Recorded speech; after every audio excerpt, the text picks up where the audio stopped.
All right, what's up, everyone? This is episode 11, Northwest Bodybuilding. We got CT Bickley and Alan Finck on right now. We might have a couple other people join in, and yeah, it's been a while, so we got quite a few things to talk about, some different topics and whatnot. We're all eating dinner, so bear with us. You might have a mouthful as we're talking. I got 3.5 ounces of chicken, 3.5 ounces of steak, 290 grams of rice, and 35 grams of cashews. What do you got there, Alan? Large chicken teriyaki, man. Oh yeah. Don't know how many grams of any of it, but it's fucking awesome.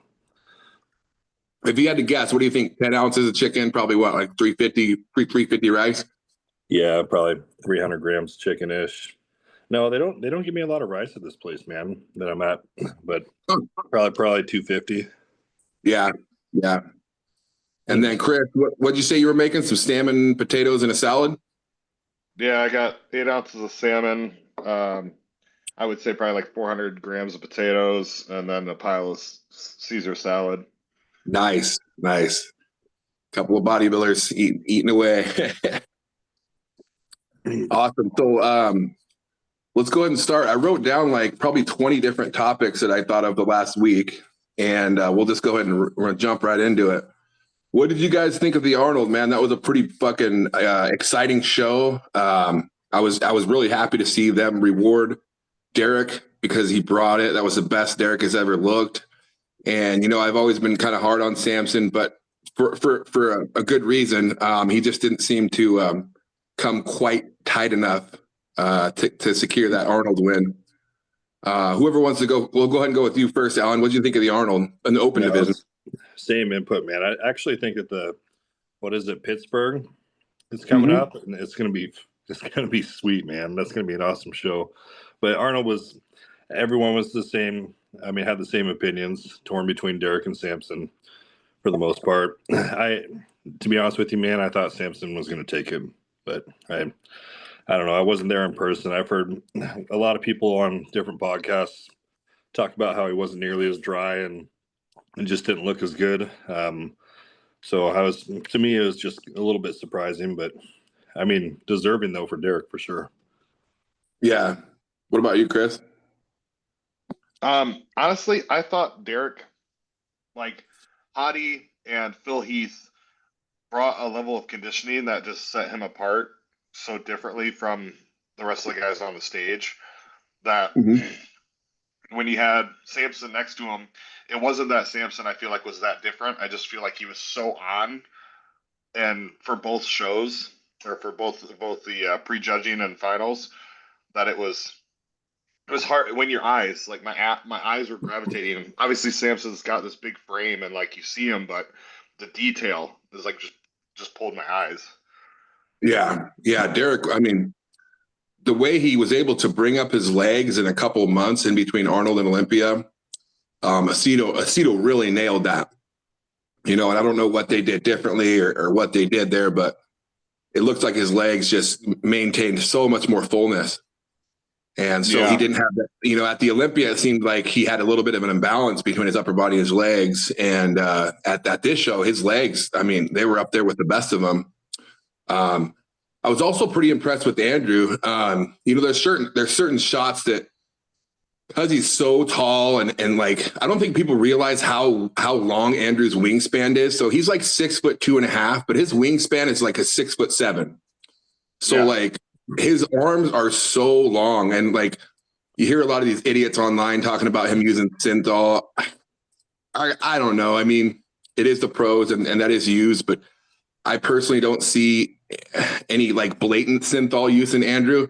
You got to understand his humerus bone is like twice as long as people, normal 5'7" bodybuilders. So like a lot of people talk shit about his triceps because they're so high up. They talk shit about his calves. They're so high up. And it's like, bro, we've never seen a bodybuilder with dimensions like this. So I just think he's just different. And what I was impressed with, I was also impressed with Brandon Curry.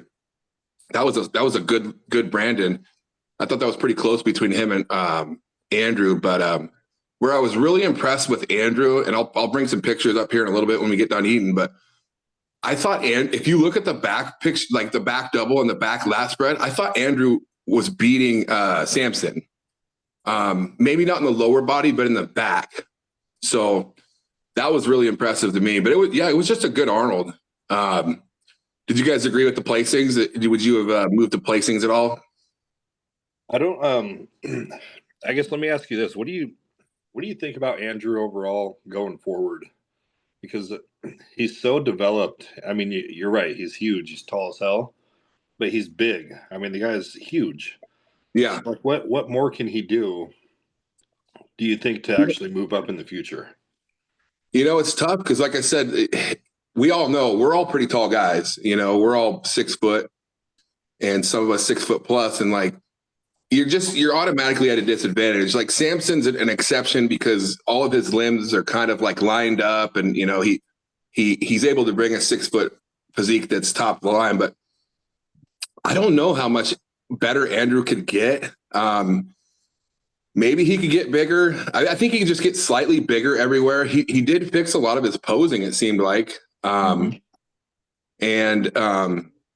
think he could still get harder. I refuse to believe this whole like, some guys can't get glute striations and this guy's black and this, and I just refuse to believe that because we've seen numerous guys through the years that were blacker than night that they could still get glute striations. They could still bring in that condition. I think with Andrew, he's so new that, but he's also in his late 30s, but obviously his body's not slowing down. I would just say maybe like 10, 15 pounds more with slightly better condition. I mean, shit, that's easy to say, but yeah. I think but you're right, Alan. It's like, gosh, is he maxed out? Possibly. You know what I mean? It might just be a disadvantage of limbs, long limbs. It's always intriguing to me to see those tall bodybuilders because just naturally being tall, I'm drawn to them to see how they do. Oh yeah. And unfortunately, it's kind of demoralizing when they don't do well, when you're thinking like, man, this guy should do, he should be in the top 5 or whatever. And then they don't land there. You're like, oh, yeah. What do you think, Chris? What do you think somebody like Andrew could do to get better? Well, I mean, obviously you said fullness, and then you were talking about the glute detail, but I also think it's just who he's next to. And at the Olympia, like we've seen where he's lined up. But if you had him in just a bunch of lineup of tall bodybuilders, even next to Samson, I think it would make Samson look bad. I think just because he's next to shorter guys, denser guys, versus just frame to frame, I think as far as tall guys go, he's fucking outstanding. And then, Samson's probably got the posing over him as far as like that locked in, but I don't know. I mean, he's top 5 of the world already anyways. So, I mean, just creeping inches over the next couple of years, he probably continue to make progress. But how old is he now? Like 40? I think I think Andrew's the same age as me. I think he's 38, if I remember right. Yeah, so he's up there, but he's not at the end. No, I mean he's just started like 3 years ago. Yeah, and that's the thing too. It's like, yeah, he's getting close to his 40s, but he also started late. So yeah, it's an interesting topic. Definitely, I'm a huge fan of. He's literally my favorite physique in the IFBB. It's just cool to look at. I saw that he reposted you the other day too. Oh yeah, yeah, that was pretty sweet. Yeah, he's done that a couple times, so that was pretty cool when I saw that. The other, we'll go ahead and brush upon this, even though I don't like talking about the trans wheelchair division, but we'll bring it up. So what do you guys think of the whole men's physique and Ali Bilal or whatever his name throwing a fit? Arnold busting his balls. I'm happy to comment on that. Yeah, go ahead. You start out, Chris. It looks like we're having somebody join us. Oh, cool. Matt's joining us. Hey, Matt, turn your camera on when you get a chance and your sound. Hold on. You don't want to listen to me eating. Like, get back to you. Hold on. We're all eating, bro. Hey, we're all eating. It's all good. A bunch of bodybuilders. This is the mealtime sesh. Yeah, it is. Yeah, pretty much. We all But yeah, just go done ahead, training at the same time. Go ahead, Chris. Well, My biggest thing, the guy's talking about the eye of the division, like the new big thing, and I made a comment in a post that I posted, like I put it on my page, but I was like, I think it's only the most successful, largest division because it's the easiest to accomplish. Most of those guys would be considered big for a local show, but I think most of the national level, high level superweight bodybuilders have committed more to bodybuilding than most of the men's physique guys that are pros. right. And then you take Aaron Banks, who's roughly the same height as Samson Dauda, and you would have to spend another 8 to 10 years to put tissue on Aaron Banks to even come close to Samson, let alone he's arguing about waistline and shit. These guys are talking about abs. But as all of us here in this video can attest, spend another 8 to 10 years eating and see what that does to your waistline, trying to achieve adding that 80 more pounds of tissue. So I just think it's stupid. And if the NPC or if the IFBB had not made it a class, most of those guys would not be professional bodybuilders. Right. So Yeah. I get frustrated when they try to say that they're the same class, they deserve the same money. Like, no, it's like why high school is a high school level, college is a college level, and professionals are professionals. They just brought in a different class. It's a totally different sport. Right. So I don't know. That's a great point. Hey, Matt, when you get a chance, turn your camera on.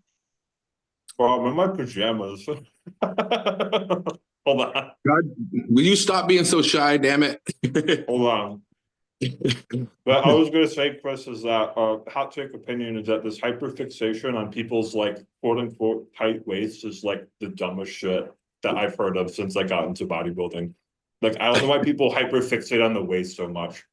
Not even like the lat to width ratio, just, oh, he's got a tight waist. It's like, who fucking cares if his core is big, bro? Yeah, what we were talking about, Matt, was the recent Arnold and how the men's these guys are throwing a fit because Arnold, was oh my god, who fucking cares? like cry more. Don't flip that chat. I know, I agree. Here's what I got to say about this. Those guys are just so soft, bro. I'm sorry, but they're just fucking so soft, man. Like, think about this. Dude, when Kai Green won the Arnold walked on stage and looked him in the eye and said, "I did not have you winning." Ouch. Then I think he told them to do a front double bicep, and he was like, "Well, where's your vacuum?" Kai didn't throw a fit. He fucking smiled. He shook his hand, and he took it like a fucking G. Same thing with George Peterson. George Peterson won the Arnold in Classic. Arnold kind of made fun of him because he couldn't do a fucking vacuum or whatever. George took it on the chin, fucking took his trophy and went on. By God, you make fun of fucking one men's physique guy, and they're gonna fucking throw a fit, and they're not gonna do your show anymore. Well, guess what? Don't do a show because Arnold probably doesn't want men's physique there anyways. So by throwing a fit and acting like a bitch, you're probably going to do is make your class not be there. And I actually was listening to the Phil Heath, Jay Cutler podcast about a week ago, and Phil made a great point. He was like, if you think that your division should get paid more, then come to the table with a business proposal showing why your division should get paid more. Don't just run away and say, "Oh, I'm not doing your show anymore." Come with an actual business proposal saying, "Here's the money that we generate, blah, blah, blah." But Phil also made a good point. The men's physique biggest thing is, "Oh, well, we get tons of competitors in the NPC, so we fund all these shows." Okay. Well, Phil was saying, the IFBB and the NPC are two different entities. It's not like, the fucking Oregon Open takes their money and gives it to the IFBB. No, the promoter pays for all of his shit. It's two different. So just because you have 4,000 people competing in men's physique in the NPC doesn't mean you're making any money for the IFBB. Also note that the IFBB, how much it charges for promoters to put on an IFBB men's physique show is like $3,000, $5,000. But for an IFBB men's open show, I think it's like $25,000 or $20,000 or something like that. So It's totally different as far as money that has to be put in the pot in the first place. Yeah, exactly. So I mean, it's just a matter of them just kind of. I mean, I think I don't want to talk too much shit here because I know there's probably some some hard workers that do that division, but I don't know. There's just something to be said about you as a man when you have. Okay, I have 3 divisions to choose. One of them you don't have to train legs, and one of them is also the easiest division. And as a man, you choose that easiest way out. I'm sorry, I'm just being real. There's something to be said about people that choose that division. You know what I mean? And that's a fact. I thought about turning pro in men's physique just because I was like, I don't feel like competing anymore. That's hilarious. All right, we'll go on to the next subject. What do you guys think about the GLP-1 agonists, Ozempic, all the new drugs? On a recent podcast with Fuad, it was their Bodybuilding and Bollocks podcast. I guess Fuad and Ben are both taking the newest Ozempic or whatever, and I don't know. I know there's some application for people that are just morbidly obese and they're just lazy and they need something that's going to make them lose weight. But for me, I mean, we're already on a fucking kitchen sink of drugs. Why do we want to throw in another drug that we don't really necessarily know the long-term side effects yet? They had a nice discussion on Fuad's podcast today, and I was kind of laughing because Ben was like talking about how he's so hungry and his hunger distracts him from playing with his son. And I'm like, dude, you're fucking literally, that's what he said. And I'm like, you're eating fucking 5 to 6 times a day. Like, literally shut the fuck up. Like, there's been points in my life, and some of it probably from bad decisions that I've made, but there's been points in my life where I literally had no money for food and I fucking starved. So like actually starving, and there's people all over the world that are starving. So like whenever I hear bodybuilders complain about like being hungry, especially guys like Fuad or Ben who are like not even dieting for a show, I'm just like, fucking little bitch, dude. Like, I don't know. Go ahead, guys. Chris, you can go ahead and start. What do you think? We'll go around the horn. I've talked to a number of clients about it. I mean, they've shown that like TRT is a great drug for fat loss, right? Being productive, so on and so forth. But all of us have been bodybuilding long enough to know that you don't need that shit to get lean. So as you were saying, like I don't know it. I don't understand it enough to implement it. So why are we throwing it in there? And if it has later side effects, like it might not have an immediate like health concern like DNP, but if there is long-term side effects, then why are implementing it? What do you think, Alan? Your mic's off. I'm not educated enough to comment on it, but agree with your points there. I've never. What about you? What about you, Matt? Do you know much about him? I'm a piece of shit. I just missed the last 10 seconds of what Chris was saying. Sorry, can you repeat it? Oh, we're just talking about our opinions on Ozempic and the new GLP-1 agonist. Oh, gotcha. I mean, I'm not in healthcare at this exact moment, but just as a provider in some way, I believe using all the tools in your toolkit is smart. Like if it helps your patient, client, whoever lose weight in a semi-healthy way, I'm all for it.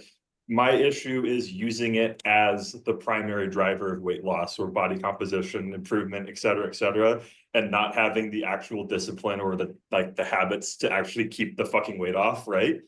And Right. But the point you made about we don't know the long-term sides of a lot of these drugs is extremely valid, right? Because like how many decades of research do we have on like tests in a lot of these like PEDs? Like we have a shit ton. Like we generally know that as long as you're not an idiot, these drugs are pretty safe to use to the point where we have the FDA taking the warning label off of the fucking test bottles now. I'm sure you guys saw. Yeah. I mean, I'm personally using retatrutide right now, and I am finding it to be very effective. I mean, I've never really struggled too hard with being in a deficit, right? because like you said before, like it is a voluntary challenge we're putting ourselves through as long as you're not like literally starving. I just think it's another tool that can be utilized, but excuse me, sorry. I'm not against it. I'm not necessarily for it, if that makes any sense. I think No, it's just another tool that you can use. When I'm like actually digging deep in a prep, I'll probably be using Retta still. yeah, But I've noticed my acid, like I had really bad digestive problems when I was younger. And I've noticed they've started to come back a bit since I started using like the GLP-1 agonist shit, you know? I've noticed I've had an acid reflux like a lot more. And I'm like, is that because of that? Or is it because I'm taking like 2 grams a year? It's like, which one is this? no. That's I actually heard that on the same podcast today. They were that one of the side effects is acid reflux, and Really fucking bad. some people dispute these claims, but some of the study I haven't read the studies, but some of the studies are showing that it deteriorates not only like fat, but also muscle tissue and bone density. Bone is So really that's bad. concerning. But I'd have to, some studies are very like one-sided, and they're how they are. But let me ask you, Matt, are you in the off season right now? Why are you using that in the off season? Just curious. I'm technically cutting down right now. Oh, you are? Okay, my bad. Yeah. No, I think I might have mentioned the other day that I'm doing kind of like a mock prep because I was originally planning on competing in July, but I had some like life stuff happen, so my plans kind of got derailed. So now it looks Right. like it's going to be September is the current like general idea. But no, I'm definitely cutting weight right now. I'm just still kind of a fat fuck is the problem. Yeah. Big, Okay. but fat.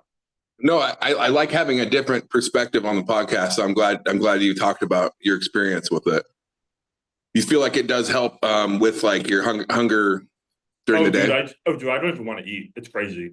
But before, I mean, I've had 2 years of basically eating every 2.5, 3 hours. And now I have to like set a timer to remind myself that it's been like 4.5 or 5 hours or something. Sometimes, especially when I'm working. Like you will forget to eat if you're on the shit, if you're not in a super high deficit. Are you taking like a full dose or like a half or quarter or what? I'm not doing 1 milligram a week. What is the full dose? I've seen people recommend 1 to 2. I don't think I've seen anybody do more than 2.5. And you only have to take it once. You only have to take it once a week. I think the half-life is like 72 hours or something. I could be wrong. Don't quote me on that. But I take it 2 times a week, Monday, Thursday. Okay, yeah, twice a week. Yeah, that makes sense. Okay, I got a good subject for you guys. I have an issue with the IFBB charging pros for a pro card. It's just there's just something that just fucking pisses me off about that. Like yearly or like the initial? So just like an NPC card, you have to purchase your IFBB Pro card every year, and apparently it's anywhere from $200 to $400, depending on who I've talked to. I just think that's absolutely fucking ridiculous. You can't call somebody a pro if you're charging them to compete. Now I know the issue is one of the issues is there's way too many fucking pros, and there's way too many divisions, and so they gotta kind of, I don't know, pull in money a little bit here. But I came up with this idea the other day when I was at work and bored, that basically what they should do is they should take the top 50 guys from guys from every class and call them the pros. They don't have to pay. Then you take the rest of the guys who aren't, whatever it is, top 50, 70, whatever they decide that is, say top 50, the top. Oh, he died. There you are. We're back. Cool. I don't know what happened there, but I think we're recording. Yeah, we're recording. Hey, real quick while we're paused, do you guys have your phones up and down or sideways? I want to make sure I'm following here. Mine's up and down. I haven't figured out how to like split the screens yet, so don't worry about it, bro. Okay, it just looks weird when everyone's one way and then yeah. Opposite. So all right. With my phone, if I turn it sideways, I won't be able to screen share later. So that's kind of why I do it. But Looks like we're still on. Cool. I don't know what the fuck happened there, but we're recording still. So yeah, you take the top 50 and you designate them as the IFBB pros. They don't have to pay, blah, blah, blah. Then you take the rest of the people who aren't the top 50 and you call them whatever you want to call them, the IFBB elite, the IFBB, I don't know, whatever.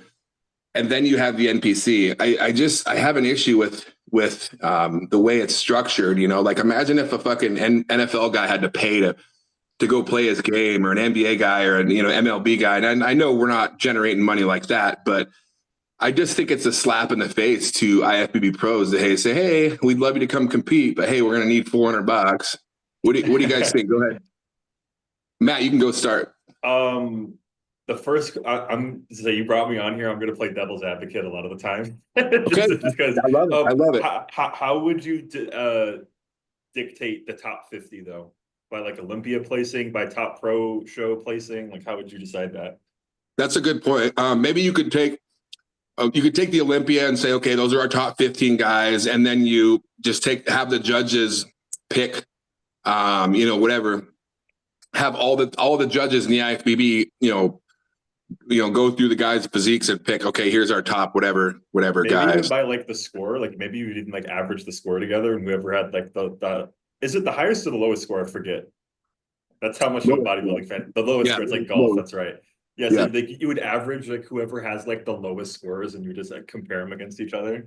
If you really wanted to be like objective and shit about it, right? But no, I definitely agree with you in the sense that like, I mean, just you see people with like IFBB pro in their bio, and then you look on their profile and it's like a men's physique or a classic physique pro, and you're like, I'm literally bigger than this dude. Like, what the fuck is this? Like, no, like I sound like kind of like a dickhead right now, but it's like, you know what I mean, right? Like I'm not going to say it's easy to get a pro card because it's fucking not, but at the same time though, like I feel like there's a lot of pros, Yeah.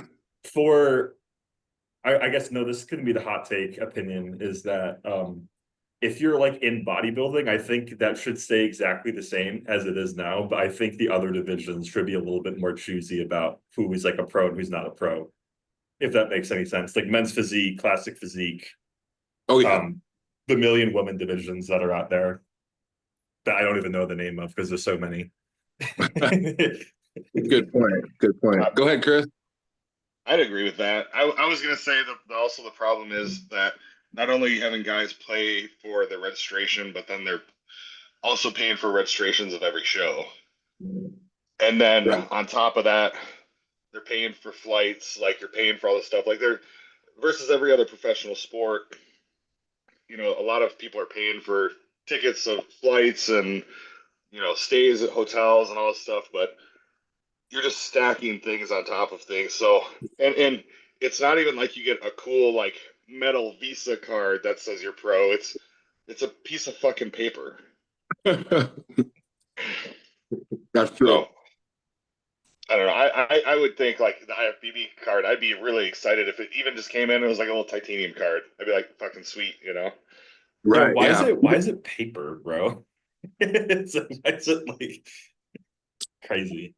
I don't even think it's laminated. Probably because they give fucking $1,000 a year and on all these other divisions. What do you think about my idea, Alan? Yeah. Look, this fucking sport is so draining in so many ways. It really is. Every week when I go out grocery shopping, or my wife runs to Costco to get my meat and shit, it's another hit. I mean, it's probably $500, $600, $700 a month, depending on what time of the year it is and what season I'm in. Easy. That's just for food. Now add all the other shit in. You add everything else in, and it's like I lose taste of it. It's death by 1,000 cuts when it comes to the financial part of this, and it's just, I don't know. I don't think it's right personally. I mean, I don't know the financial situation that they're in, but it doesn't. You said $400. That seems pretty far up there. Yeah, that's crazy for a pro card. Like for just to compete, that's fucking wild. And part of the issue goes into our next subject. Is I don't know if the people in charge are really there to make it better for the athletes. Like I saw an interview with Dan Solomon recently. You know, he's the owner of the Olympia. He's like Jake Wood's right hand man, all this stuff. And they were kind of asking him, hey, you know, what's going to be new with bodybuilding? Is there anything new this year? What's on your mind? And all he had to say was, I'm so excited for this year. We're really trying to draw crowds like the UFC, the WWE. We're really trying to move into that space to where we can like draw these big crowds. And I just fucking wanted to fucking put my hand on my face and just go, bro, like literally that's what you're like. We're never going to fucking be that. Like you're never going to get 20,000 people to go watch dudes in their fucking underwear pose. Like it's a niche sport. And I just think that the people, the powers that be have a different vision. Like, for example, the other year they were bringing up, hey, can we get like black backdrops? Can we get rid of the fucking laser light show, fucking mushroom trip backgrounds? Can we do this?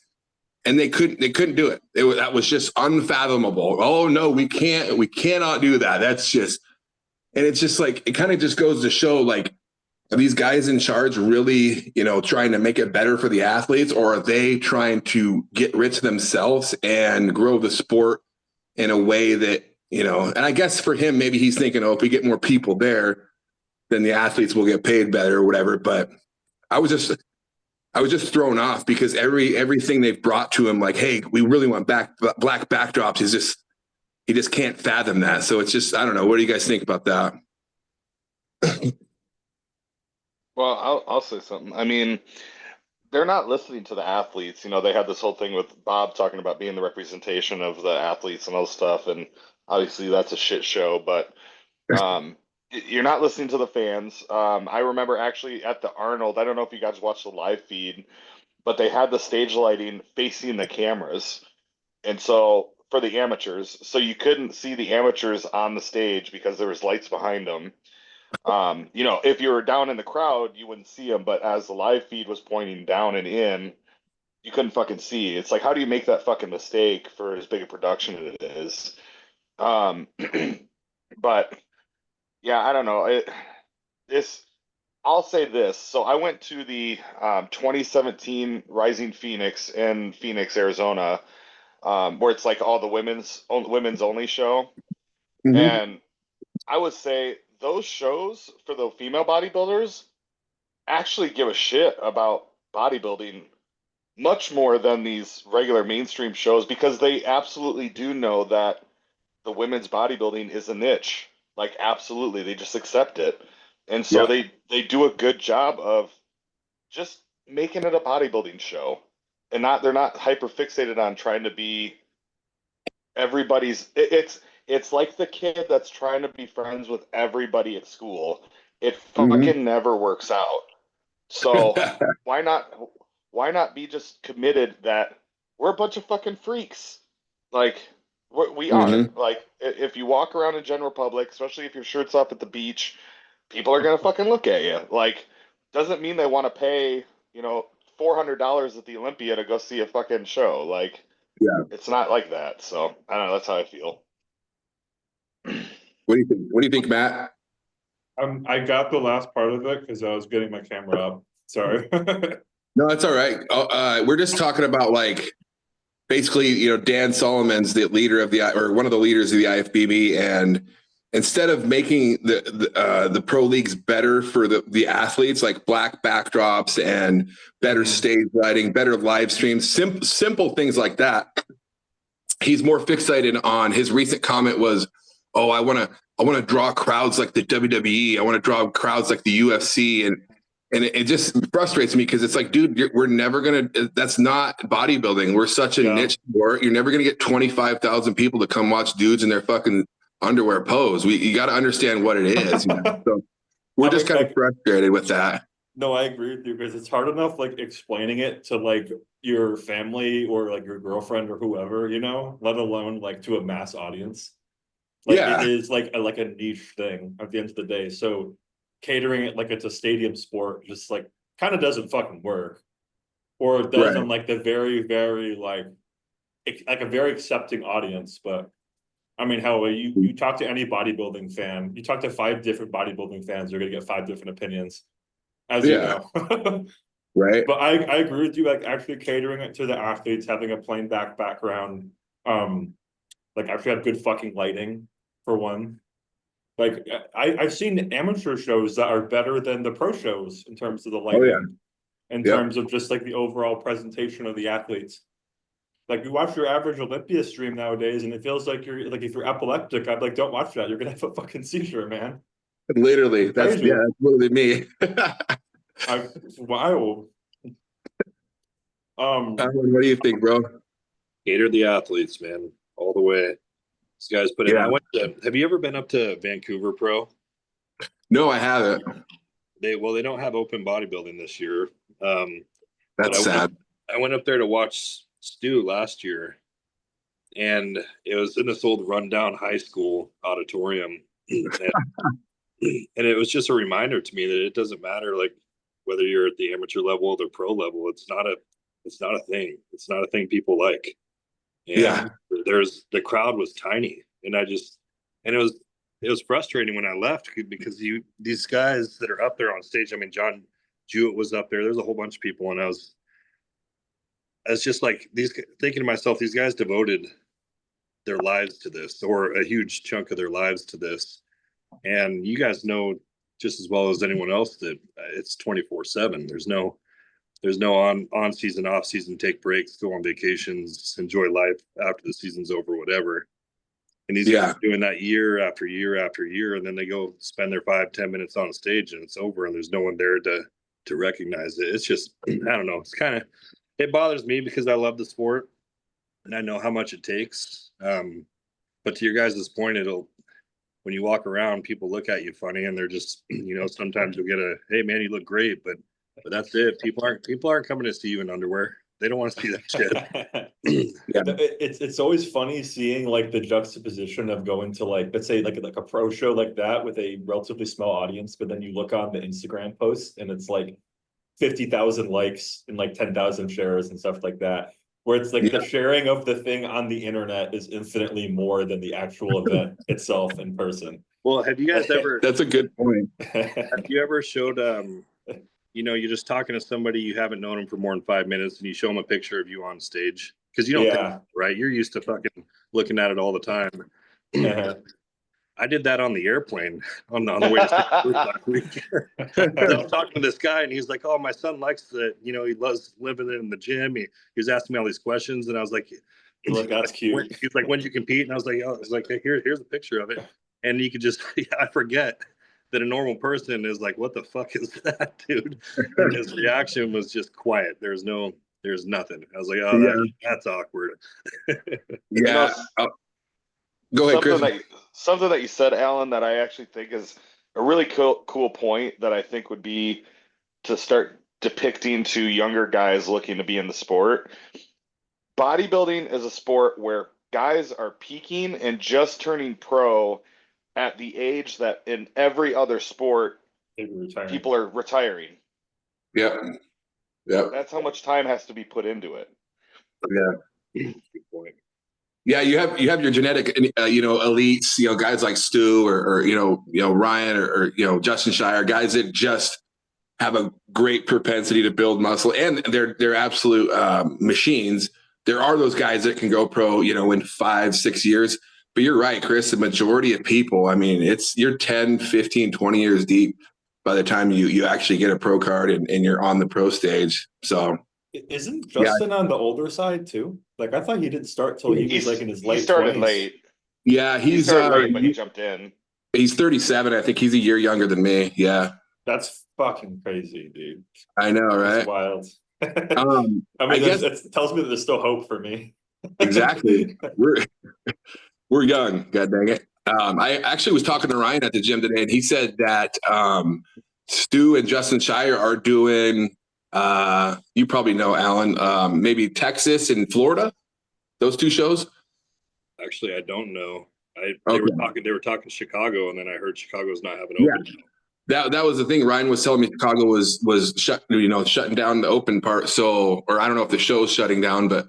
And then I said, well, what's fucking Stu doing? I think he said Texas and Tampa. And he said Scira's doing the same show too. So that'll be cool to see see those guys compete against each other. That'd be really cool. And I don't like I'm not going to pretend that I'm like friends with Stu. He's my coach. It's kind of weird actually because I'm a fanboy of my coach. But it's not weird at all actually. But yeah, we don't like fucking have phone calls and shit. It's mostly just business.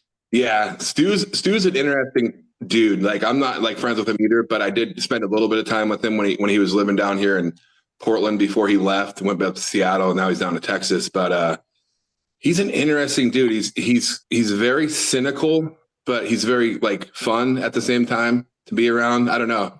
He's a realist. He's a realist, man, and he doesn't. I took him. I say I'm not friends with him. I took him fishing one time though, just because he's never been out in a boat salmon fishing. And just when you're out there and you're just chatting and bullshitting about life in general, he's just like anyone else. He's just down to earth. He understands the right and wrong things to do in life and how to set yourself up for success down the road, which I wish at his age I would have thought about these things that he's thinking about now, which is like down the road there has to be some longevity with finances and things like that. And bodybuilding most likely isn't going to take care of you. So he's very open and honest about that, which is smart and it's cool. I was pretty blown away the other day. He's on that podcast like with Beatty and all those guys. I can't remember what they call it.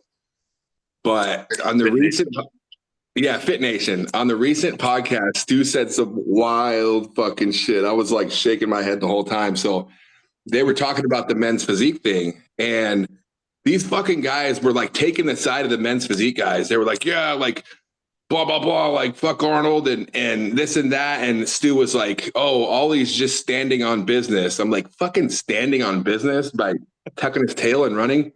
Then he goes, I hate to out Stu, but I gotta call him out. Then he goes, he's like, Arnold's like Joe Biden. He's like, they need to just take the mic away from him. And I was just like, oh, fuck, dude.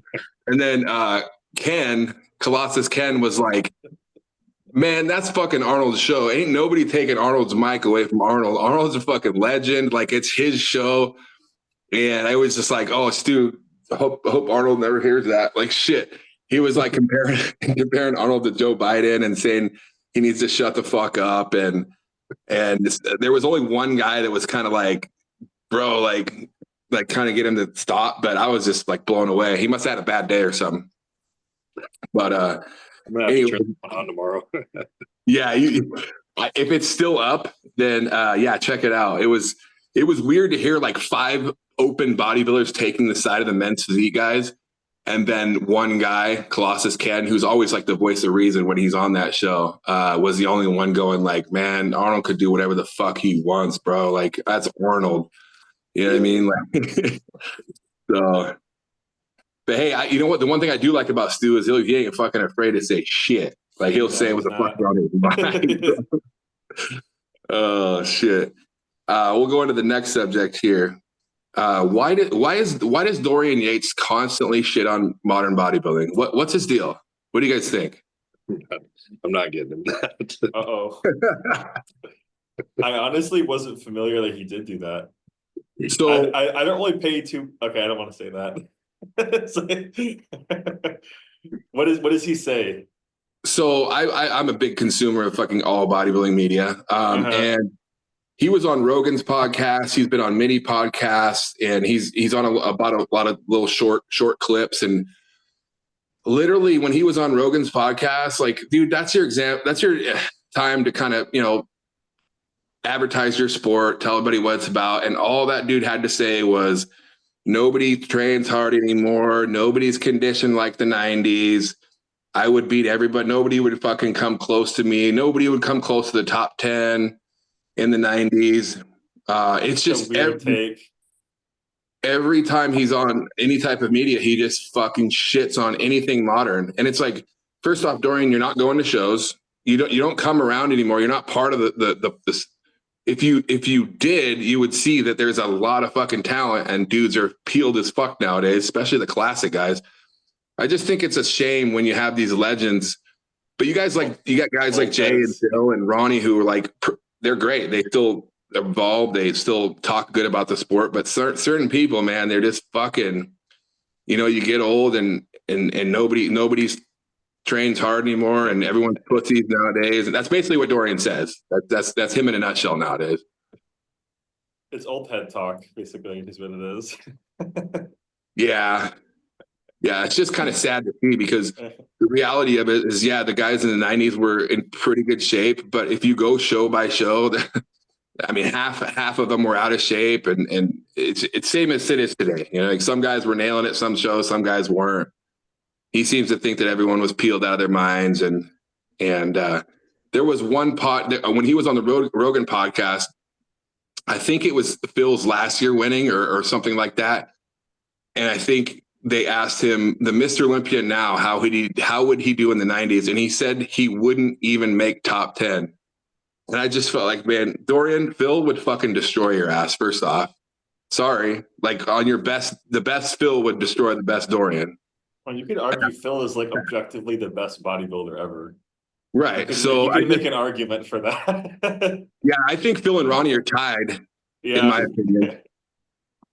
Yeah, just because the reason I say they're tied is because I think Ronnie's best looks were probably the best of all time, but Phil looked better throughout his whole reign, and Ronnie was a lot of up and down throughout his reign. But anyways, that brings me to my next thing. So when on the Jay and Phil podcast recently, Jay was talking about his Olympia wins and you know which one was good and which one was not so good. So in 2006, Jay's first Olympia win, he was 272 on stage. And in 2009, he was 254 on stage. And the reason I bring this up is because we talk about Samson all the time and everyone talks about, oh, he's fucking 305 pounds. He's this, he's that. Imagine if Samson came in at fucking 280, 285. Jay obviously is showing right there that body weight isn't everything. Because if you look at Jay from 06 to 09, he blows 09 blows 06 way out of the water. You know what I mean? So I think that's a prime example right there of somebody like Samson just not wanting to really suffer to get down to that like super extreme condition. You know what I mean?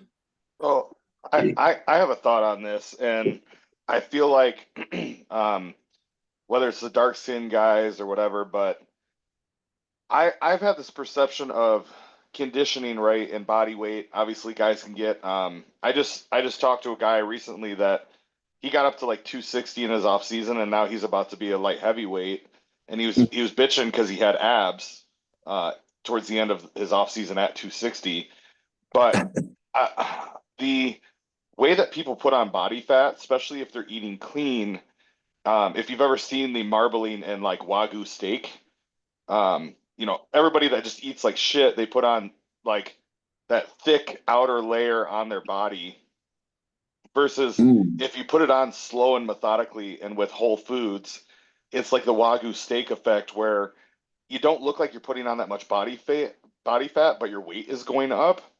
And then when you do diet for a show, you know, people talk about holding water and shit, but they still come down and they end up only gaining, you know, 12, 15 pounds in a year tops.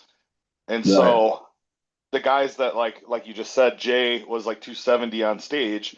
Well, then he fucking really locked in and brought himself in, and he was the hardest and densest he had ever been, 20 pounds lighter, or 18 pounds lighter. So, Yeah. you know, I think that there's that whole like people looking at a lot of the open guys and thinking that they're softer, or like Samson Dauda, you know, not having that gnarly grainy look.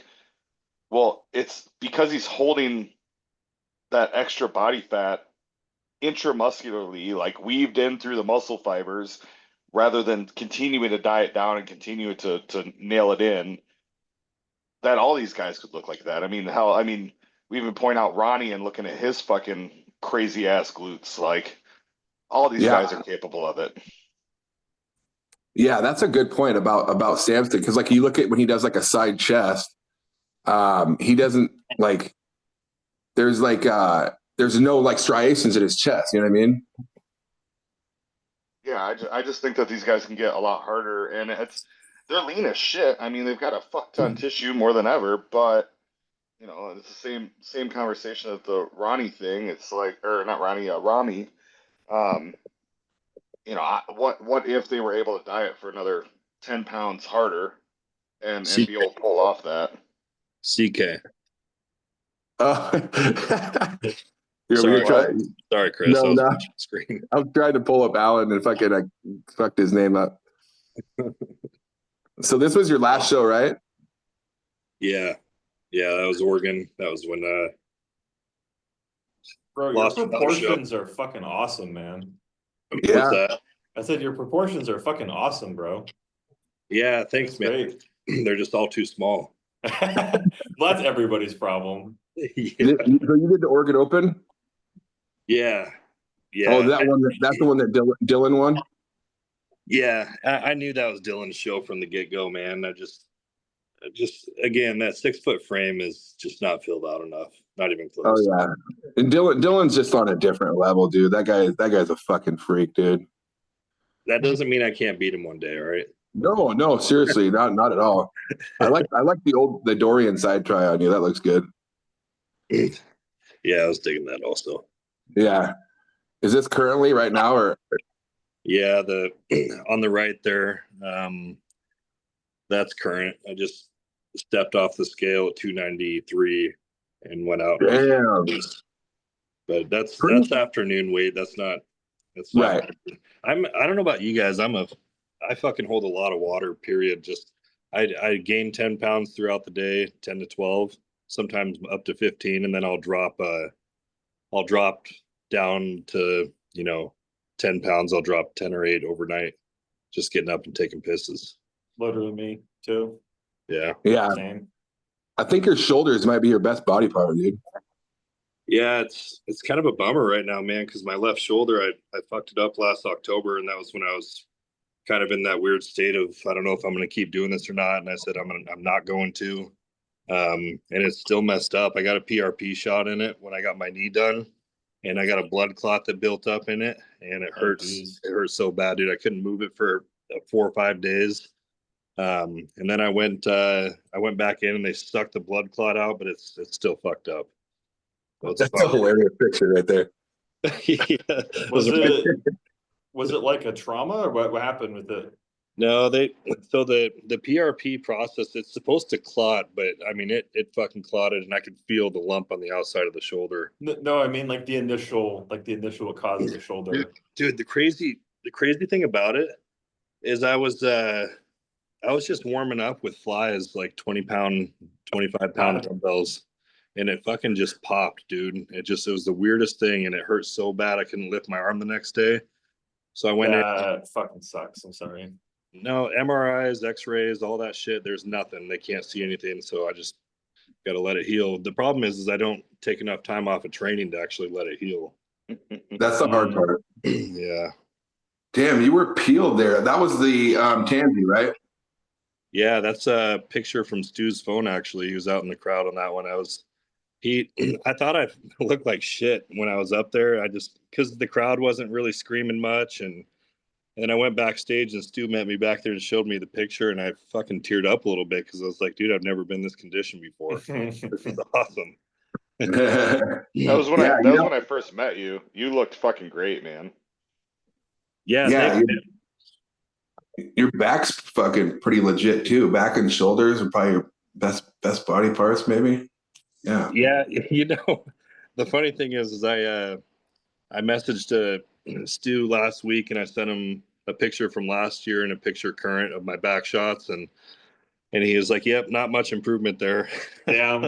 Back to being that blunt Stu. What's that dude's name with the beard? He has a wild Iron Sanctuary. I think that's what it is, or something like that. Yeah. He looks good though. Yeah, Kevin. Yeah.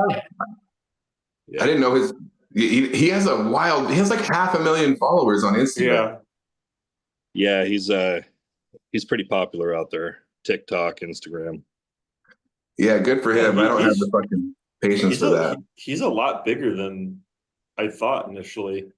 No, he's not. He's not. No, he's not. He looks pretty big in the pictures there, but it just no. No, yeah. After he turns around, okay. He looks great. Don't. I'm not going to take anything away from him. He looks fucking great, but he's not a big guy though. Yeah, no, he's kind of small. Yeah. Yeah, I mean, he's getting better. He's just got to, he's got to put the years in, just like all of us do. That show was the most disappointing loss of my life. I don't know. It's like John looked good, but it also looked like he's holding some water or something. I don't know. What do you guys think? I mean, I had Alan winning. Yeah. Alan, your tan was shit, dude. I'm going to be honest with you. Damn. Yeah, which is wild. Well, John actually got he had his old lady tan him. It turned out pretty nice, but yeah, that's just walking in there and getting a spray tan. Yeah, bro. Yeah, you gonna do some fucking tanning next time you compete? I did tan. I tanned for 6 or 7 weeks out. I started tanning for this one. Yeah. Damn, man, the ladies must have just fucked your color up or something. Yeah, when I went home after the night tan, I could tell it was fucked. It was way too light. Yeah, for sure. How much skin prep do you do? What's that? How much skin prep do you do? Not much. just again, I'll just do the tanning stuff. But other than that, I don't exfoliate or anything. I just throw lotion on. About a week and a half out, I'll start lotioning up after showers, and that's about it. Look at homeboy. Look at fucking like a fat boys page. Yeah, dude. I came across your fucking pictures. Like, I don't know if I sent you a friend request, maybe not, because I was like, who the fuck is this guy? I don't know. I thought Matt was Photoshopped the first time I saw some of his transformations. The nicest thing you could say. I probably spent like 10 or 15 minutes on your page. I was like, there's no fucking way, dude. Holy shit. He's just got some insane proportions. Yeah. Crazy. Some of the biggest traps I've ever seen, that's for sure. I'll own up to that. I don't know, dude. I just do shrugs and not even that much trap work at all. Huh. Yeah, it's those androgen receptors, huh? Yeah, well, I mean, it helps being on fucking 2 grams of gear, like most of the time. but yeah. Your quads are fucking wild too, actually. You know what I mean? I think my legs are at least from the front, my legs are my best feature by far. Despite being 5'11", I have pretty crazy fucking legs. They're chafing all the time. Hell yeah. When I first started working with Elliot back in 2023, I went through 6 pairs of khakis within the first 6 months of working with him. Damn. Was this when was this? Oh, this is your first bodybuilding competition. No, that's my buddy. It's not me. Oh, okay. I was gonna say that dude don't look like you. Yeah, no, he's 20 years older than I am. Damn, look at this transformation. Holy shit. Yeah, that was like post-car accident on the left in 2022. Yeah, for context, I did my first show in September 2022, and then 10 days later, I was in a rollover, and I broke 10 of my ribs, my wrist. I threw out my hip, blew out my right eardrum. That's why I talk so fucking loud, as I'm partially deaf in my right ear. So I pretty much missed my entire peaking. Not peaking, rebound process. So I basically lost like 6 to 7 months of like quality gains because of that, which is really annoying. But that's a bummer, dude. Yeah. Front double looks good. You have a small waist, actually. It's gotten a lot bigger in the next 2 years, but right. I was the biggest dude at that show. It's just I did not have the conditioning like at all. Is the problem. Yeah. That happens. I almost actually pulled out like so many fucking times during that prep because I was like deep in my clinicals at school and just under like so much fucking stress that I was skipping cardio too. I'll fully own up to it. Like I didn't have time in my day to do fasted cardio. Like I would be at class at the clinic, go to gym right after, have to go to bed at 10 and then have to get up at 6 in the morning and then still not be able to do cardio. Like it was I had a great coach that brought me through it. He did a really good job, but I couldn't do everything he needed me to do. Like, the fact that I at least got a win out of it was nice. I didn't get the overall. I just won my class, but the class was like 2 or 3 people. So it's like, oh, I get the participation award. But were you heavyweight or super? I was a heavy. There actually wasn't a super heavy at the show that I did. Because like So nobody else. Elliot Derman's your coach? He's still like my good buddy. I don't actually have a coach anymore. Oh, okay. I got like a new job in December, and there was this whole like big life change that happened. So we didn't like leave on negative terms or anything. I just had to like step away from bodybuilding for a bit. And Right. when I am ready to prep again, I'll probably pick him up as a coach. But I mean, like I was literally just texting him a second ago. Like we're still like he's a really good friend of mine. So smart dude. But yeah. Is he doing nationals this year or what? I don't know, to be honest with you. The press answer is that I don't know. He's the most popular amateur, I feel like. I don't know if you'd base that on like Instagram followers or whatever, but I just mean like he's talked about the most as far as like the next step. Well, because he looks like a fucking like Olympian already and is an amateur. It's like it's retarded. Sorry, it's part of my French. It's like it's ridiculous. None of us are gonna get offended with that. Hey Chris, are you still training just legs? Yeah, so I'm just doing legs, and then you looked at my rear delt movement. But legs, abs, and rear delts are pretty much all I'm training right now. Okay. So how's that going? Good. I made a post about it, but I'm doing a lot of physical therapy along with my leg training. I've torn both my Achilles. I've got grade 2 tear in my left patella, grade 2 in both my LCLs, dislocated hip. So I've done a bunch of shit to my legs as far as injuries. So I'm like really trying to get my lower body to function how I want it to into all these leg days as well. So yeah. Yeah, if you guys don't know, Chris has one of the most wild metabolisms I've ever seen in my life. This dude eats like more carbs than anybody I've ever seen. Like even during prep. Crazy. Do you know what your BMR is? No, I have no idea. I know going into my show when I was at 5.7%, I was still having 1,200 grams of carbs 4 days a week. Dude, how deep cut those abs are is fucking retarded. it's crazy. You just reminded me of something is when people say, like when someone who's not a bodybuilder says they're like 7% body fat and they look like they're 15, it's like, bro, stop, please. It's like these numbers don't mean anything. Yeah. Well, dude, I love Go ahead. Well, I was gonna say the thing that sucks for me is the first thing that goes flat on me is my abs.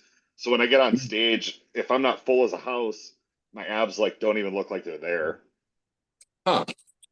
Interesting. Yeah. Dude, what were you gonna say? I love those wedges, man. What's your next move, Chris? What show are you going to? So I'm actually just taking off like the next 2 years to build. Really? My fiance and I are getting married this next year, and so I'm focused on that. I've got the most competitive clients I've ever got. I'm actually on technically a 4th business venture as well. So I'm just focused on eating and building. And I will say this was kind of the coolest thing that happened this year at Northwest. I have, I've been competing technically for 10 years, and this was the first time I got on stage that all the judges that had known me for years like saw me and went, holy shit, like you did something special. And I kind of don't want to get back on stage unless I fix my weak points and really like bring up my body where there's substantial changes where that happens again. So yeah. How old are you? I'm 36. Oh man, you don't have enough time for that shit. Get back on stage this year. How old are you, Ron? I'm 36 also. Just give it a Okay. Damn, I'm like a baby in here. Matt, what are you? I'm 28. I just turned 28. God damn it, Matt. Yeah, I look like I'm 38, but I am 28. No, I'm just saying that out of jealousy. It's all good. I know. I'm sitting here jealous too. You know what the crazy thing is? It's like I feel like it's sometimes like it's too late for me, which is insane. Like Yeah, no, compared, like because y'all are don't in feel your like that. 30s. Like, oh, I didn't get my pro card before I'm 25. I'm a fuck up. It's like, Yeah, right. shut up, We all put idiot. unnecessary pressure on ourselves. I gotta admit, I've never tried this movement before, but I need to try it. Like I've done a goblet lot of squats. front squats, but I've never done like the dumbbell front squat. I love that shit, actually. Yeah. I Does it told burn? Chris this the other day. I'm like, bro, like you have like the most impressive ass. It's like, I'm like, you have the exact opposite problem of me. Is you have like no quad compared to your glutes, but I have like all quad and no glutes, like at all. And you're like start deadlifting, you pussy. It's like, yeah, that's fair. Like, yeah, I could start doing that. I think his quads are pretty good. It's just he has a huge ass. Yeah, no, I was kidding about the small quads thing. Okay. Yeah, they're I'm pretty gonna just good. hold it. I'm just gonna hold that onto it. Feel Yeah, hurt. he's gonna use that for motivation. Yeah. Fuck that Matt guy. No.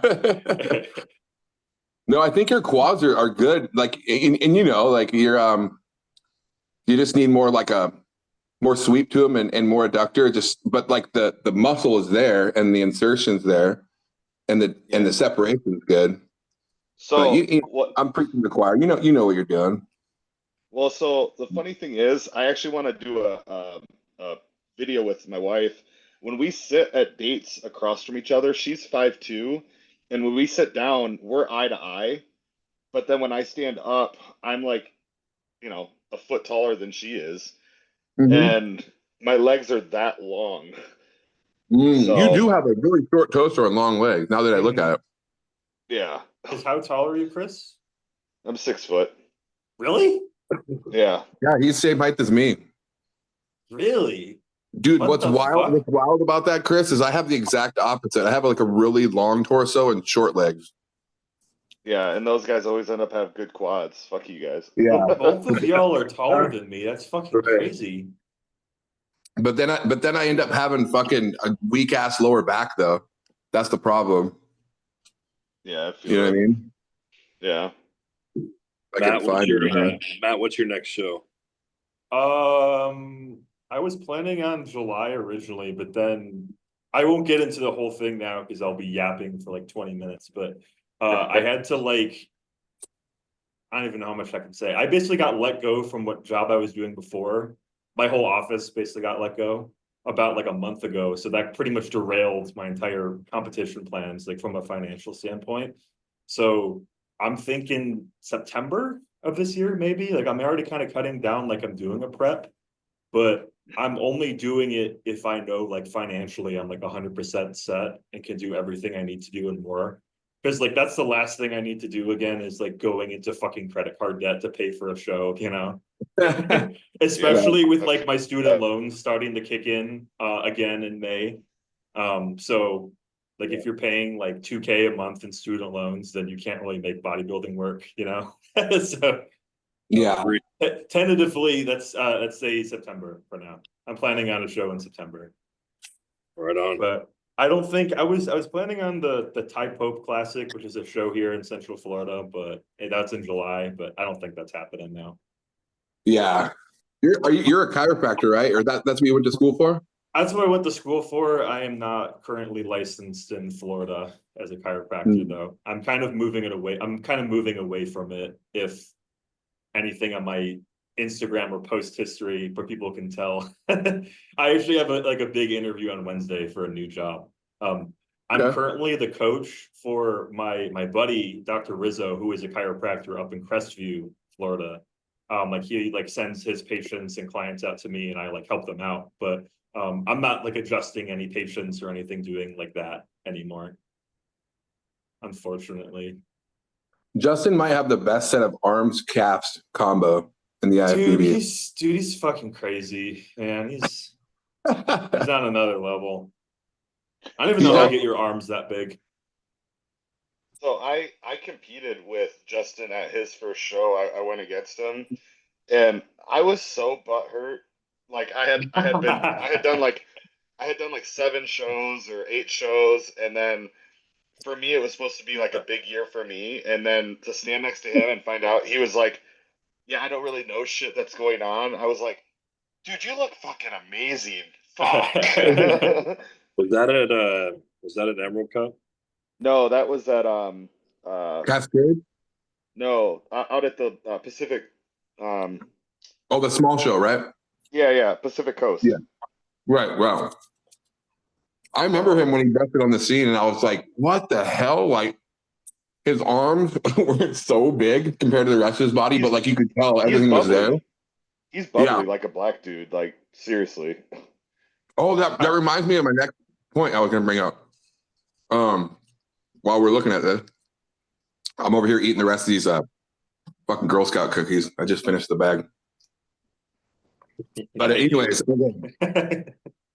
so you know how we always talk about black dudes kind of having like the best, like, I don't know, proportion, genetics, whatever. I was thinking the other day, that's a wild picture of Justin right now. Holy shit. Dude, his arms are as big as his legs. Right? Great. Anyways, what I was going to say was, I was thinking the other day, yes, I think that's partly true. But if you think about classic physique, dude, like what, 9 out of 10 of the top fucking classic dudes are white. Well, yeah. Yeah. What do you guys make of that? I kind of have an opinion, but what do you guys make of that? You guys want to make any generalizations about race right now? The racist section of the podcast. Matt, we have this clip of you talking. I was in Hawaii in January, and there was this homeless dude that was on the street that was like probably 60 years old, and just like speaking on genetics, this dude probably could have beaten most dudes at a local show. Oh yeah, starving on the side of the fucking street. Like he was. I looked at my wife and I was like, I would 100% pay for his like food and shit because I know he'd win a show if he just enter. Right. Bro, like how many people do you know who like don't even exercise really? They just kind of go to work and they're still like jacked as fuck with really good genetics and proportions. I'm just like, bro, like give me like 8 months with you and we'll turn you into a high level competitor. It's like, no, I'm good. I don't want to do that. Oh, I know a bunch of guys like that. It's actually so frustrating. It's so fucking frustrating as a coach. Yeah. No, there's. Why do you guys? Go ahead. Go ahead. Why do you guys think that? I mean, okay, like obviously Ramon is like Brazilian and blah blah blah, but let's be real. Like he has white skin. I'm talking like white skin. Whether you consider certain, yeah, but like, why do you guys think that there's no like? In theory, the black guys should dominate classic, but they don't. Why do you guys think that is? Maybe legs. Maybe something. True. Yeah, I'd say I mean, speaking very generally here, like not trying to sound like a racist, but like generally speaking, most black people have kind of not skinny legs, but leaner, lankier legs than white people, or at least like Europeans, you know, like whatever. But that could be something to do with it. But I don't know. What about like, for an example, Addison down there in Oregon? Addison's just so dark, but he has phenomenal shape. And I just think that him being as dark as he is has just taken away from him as a career. Yeah, but then again, like, I mean, you might be right. Yeah, he is very black.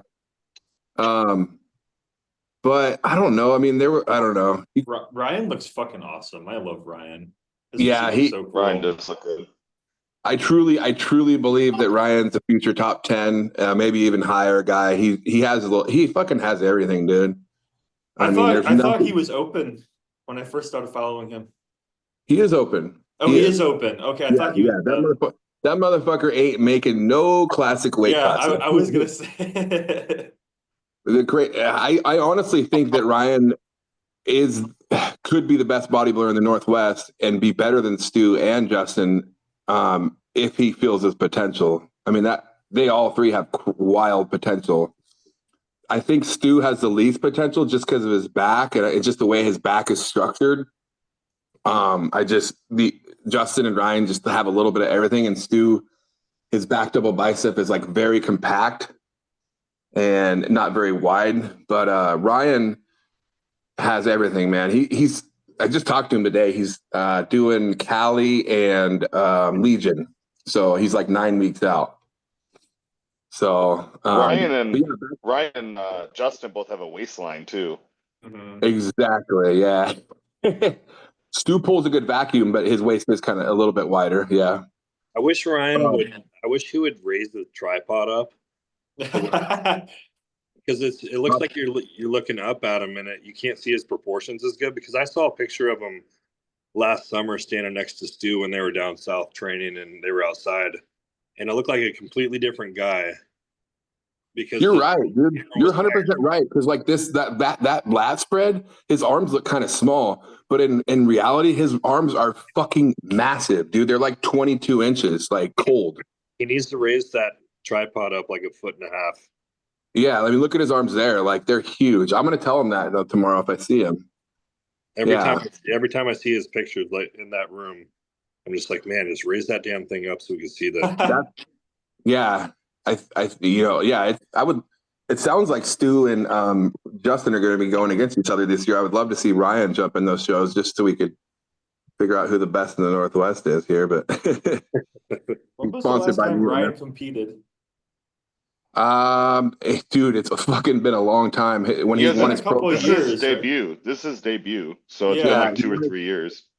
Bro, like 4 years. He won his pro card in 2022 Nationals. So yeah, 3 years. He's prepped for a couple shows, a couple pro shows, but he had some health issues, hiccup issues, and stuff like that held him back. So yeah, but back to the classic thing. I think it's a combination of a few things.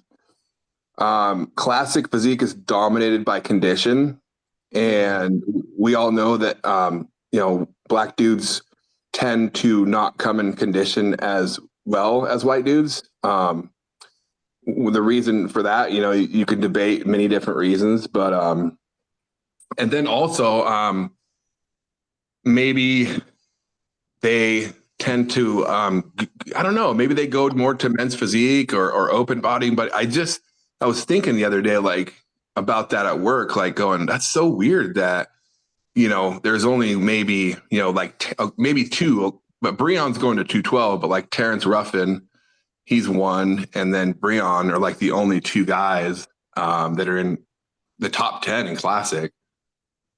This guy's going to be wild for his pro debut. Dude, his legs are just.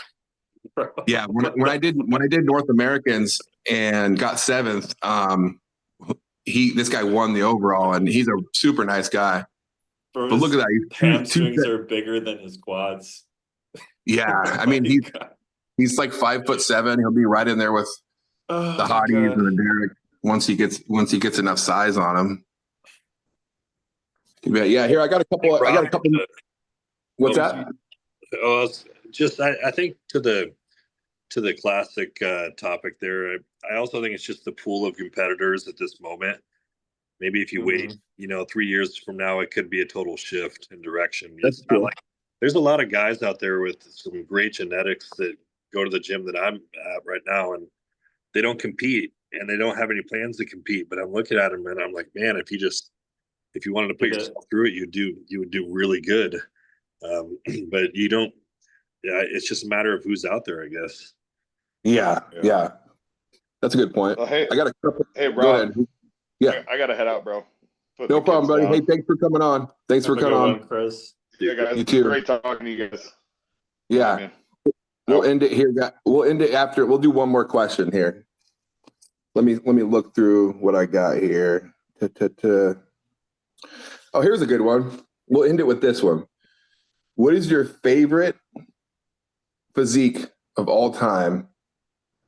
Open, and I mean, I guess you could say classic. Classic's pretty new, but what's your guys' favorite? Maybe give me like 2 of your favorite physiques of all time. Phil Heath. Nice. I love it. That's just hands down. I just love his physique. Always have. Yeah.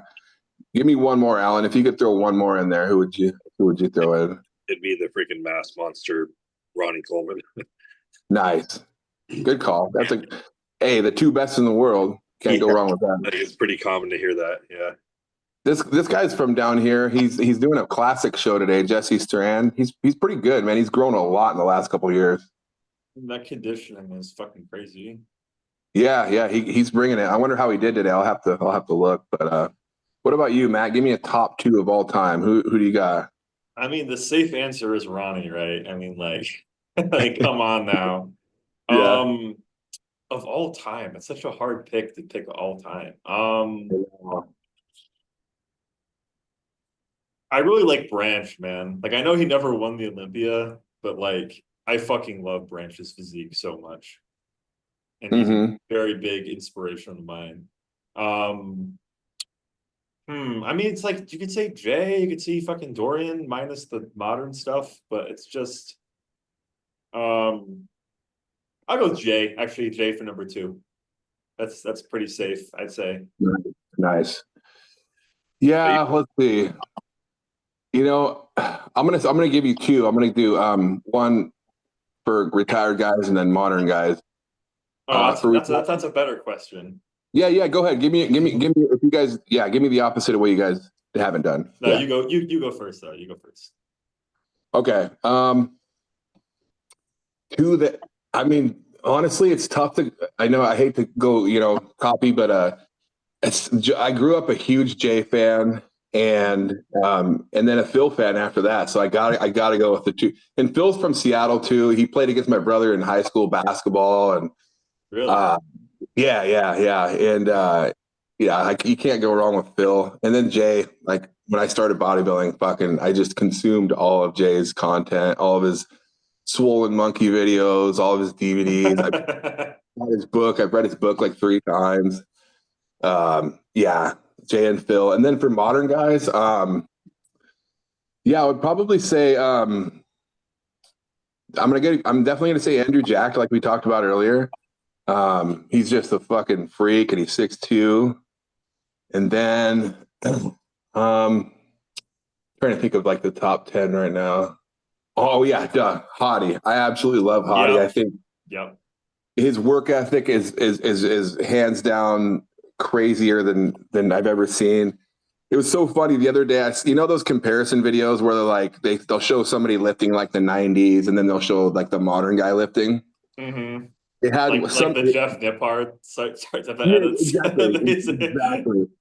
So they had one of those the other day, and it was literally Hottie doing leg press and then Flex Wheeler doing leg press, and Hottie was doing like a short range, like trying to hit like his quads, like very close stance. And then of course Flex was doing like super deep kind of wide stance leg press. And they were like training now compared to training in the 90s. And I just went in the comments and I was like, all right, motherfuckers, like listen, Hottie is fucking doing drop sets with like 6 plates on squats. Flex Wheeler is literally known for not like training hard. And you're taking the hardest fucking trainer that we probably have ever seen, close to Ronnie or some of these guys, and you're comparing it to fucking Flex Wheeler. That's literally Flex Wheeler's like MO. Like, oh, he never filled his potential because he was always distracted or not this or that. So I had to laugh so hard to like, come on, this is normally I agree with these, but this one's absolutely ridiculous. But yeah, we'll go ahead and end it there, guys. I appreciate you guys coming on, man. It's like we're almost at 2 hours, so it's been a nice long one. And we'll do another one. Hey, one more thing, man. Is it Emerald Cup or what? Am I going to see you on stage? Oh no, man. Yeah, unfortunately, shit, dude. No, not this year. Next year. Oh yes, fuck yeah! I'm doing it next year, dude. Hell yeah! All right, dude. Put in the work, man. I'm going to be thinking about you every set until next year. When we're both up. Hell yeah, dude. I love it. I love the competition and shit like that, man. I'm going to bring something real special next year. So you better bring something special too, brother. I know you will. Everything I got, man. It'll be good. Hell yeah, bro. Sounds good, guys. Thanks for coming on, guys. We'll do it again sometime, okay? Yeah, thanks for inviting me. Nice to meet you, Matt. Nice to meet you, sir. I just sent you a follow request too. Yep, you gotcha. bitch. No, gotcha. Gotcha. Y'all have a good night. Later, brother. See ya. Yep. See, how do I go back here? I'm gonna have to Google that.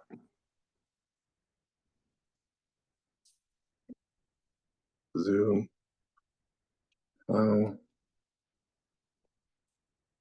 Stop share. How do I fucking stop? Oh, there we go.